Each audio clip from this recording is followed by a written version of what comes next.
By the age of 9, Sister Angelique knew she would devote her life to helping others. It was a German nun in her village who was her inspiration. Decades later, the sister is doing exactly that. She works in a remote part of Northeast Democratic Republic of the Congo, where hundreds of thousands of people have taken refuge from armed groups, including the Lord's Resistance Army, the LRA. With the most meagre of resources, literally a bike in her 2 hands, Sister Angelique has helped more than 2,000 displaced women and girls who have survived horrific human rights abuses by the LRA.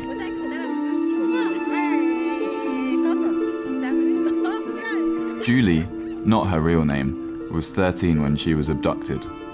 5 years later, she escaped and found her way to Dungu. During her captivity, Julie gave birth to 2 children and lived in constant fear.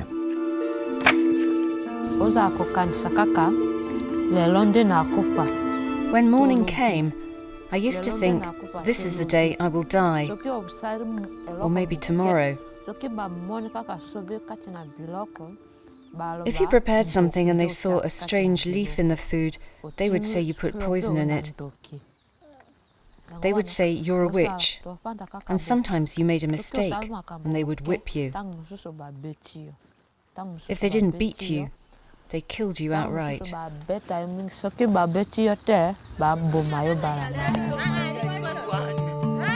Julie is one of the many women who have found solace in Sister Angelique.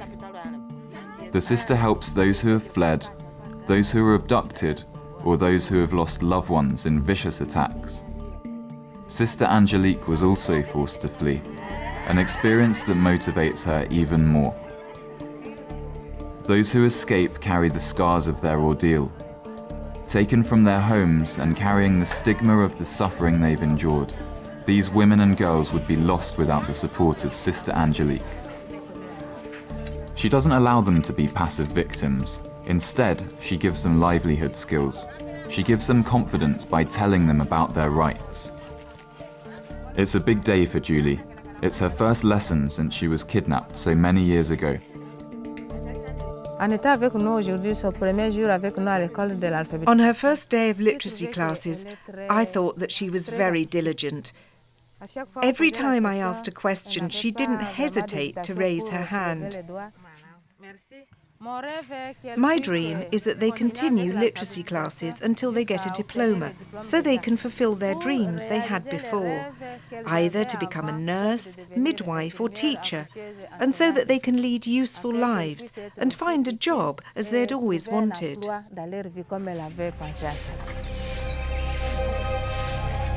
Monique, not her real name, was kidnapped at age 14 and is still haunted by the experience. Held captive for 2 years, she was raped and forced to kill.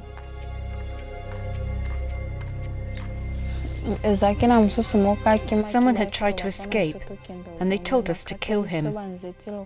They gave us whips and told us to beat him to death. We hit him on the head until he died. Afterwards, they gathered us together and told us that if we tried to escape, they would catch us and kill us the same way we had just killed our brother. After Monique managed to escape her captors, she found refuge in Dungu.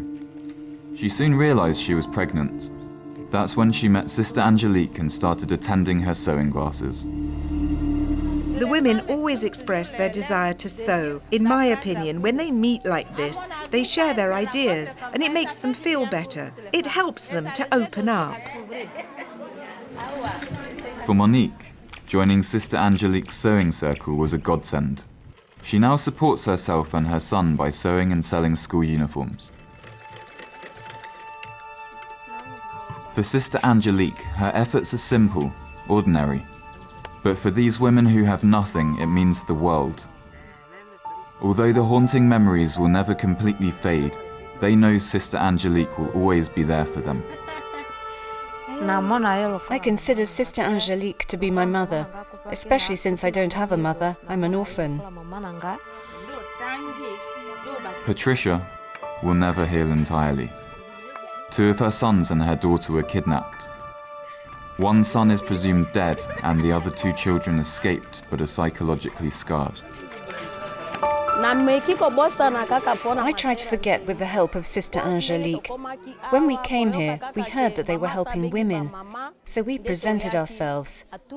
She spoke to each and every one of us. I spoke with her, and she became the remedy that appeased my heart. Monique, Julie and Patricia are just 3 women out of thousands who were helped by Sister Angelique. Sadly, there are so many more who need assistance. Undeterred by the scope of violence, hardship and misery surrounding her, Sister Angelique carries on her work, determined to do everything she can. I will never give up. I will do my best to give them back hope and the possibility to live again.